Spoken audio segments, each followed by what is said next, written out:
Many college coaches are prominent members of their communities. When you're Pete Carroll and your community is Los Angeles with its many problems, you can choose to use your motivational, educational, organizational skills, your leadership, to make a difference in an area where perhaps as many as 80,000 people are members of gangs and perhaps as many as 600 people lose their lives annually to gang-related homicides. Steve Cyphers has the story of Carroll's commitment to make a difference.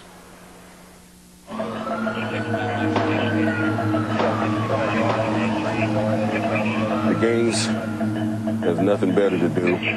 They consider it as claiming territory. You know, this is their territory, and if anybody comes in this territory, they'll use force if necessary. Sergeant Curtis Woodall of the Los Angeles Police Department has spent 18 of his 20 years on the force in a gang unit. In 2002, he'd seen gang-related homicides increase 22% in 1 year. I was to the point where they were calling L.A. the murder capital of the world. That's pretty bad, I would say. We were losing lives out there, you know, every day.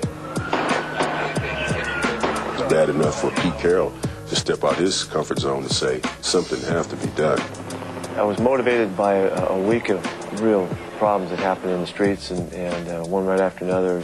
Reports kept coming on the radio, and it just got to be, you know, I wanted to do something. Look at how much better you are than you were the first year. Carroll called Lou Tice, the head of the Pacific Institute, an organization committed to improving lives through educational conferences and seminars.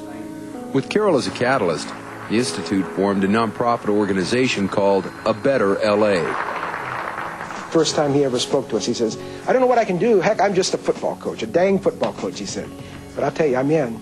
And he said, that's all I ask for my football players, to tell me, if you're in, you're in. The power is there to be seized within us, and so, but you got to believe. You got to believe that good things are going to happen, and you have to find reason for hope.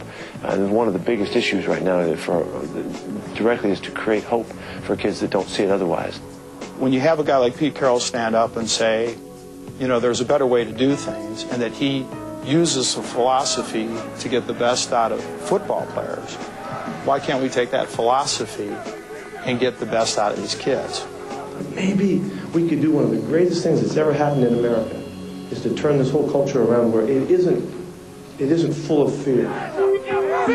In the same manner that he inspires the Trojans, Carroll motivated members of his newest team.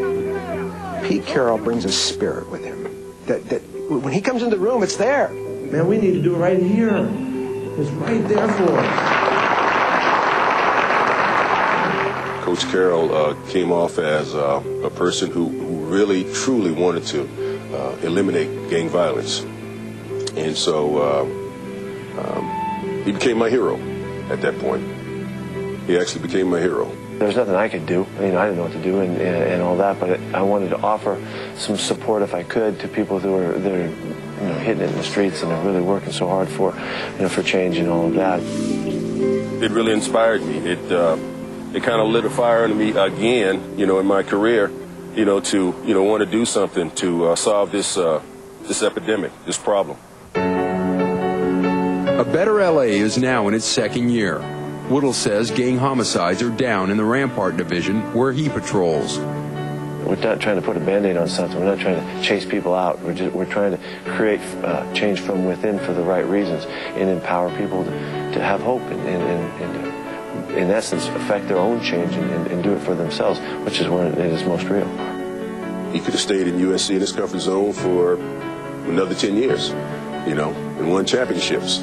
But he stepped out of that, you know, to come into the community to serve, you know. And so, you know, if he can do it, we all can. And with a problem that grim, you need someone as relentlessly optimistic and upbeat as Pete Carroll is. Both Carroll and Soups, their players say, are like little kids. They have kind of a childlike appreciation of where they are, and obviously great skill at what they do. And they care a lot about their staffs and their players, and obviously in this case about bigger issues too. Well, a piece like that on Pete Carroll makes me very proud to say I was a former football coach. What a great piece on there.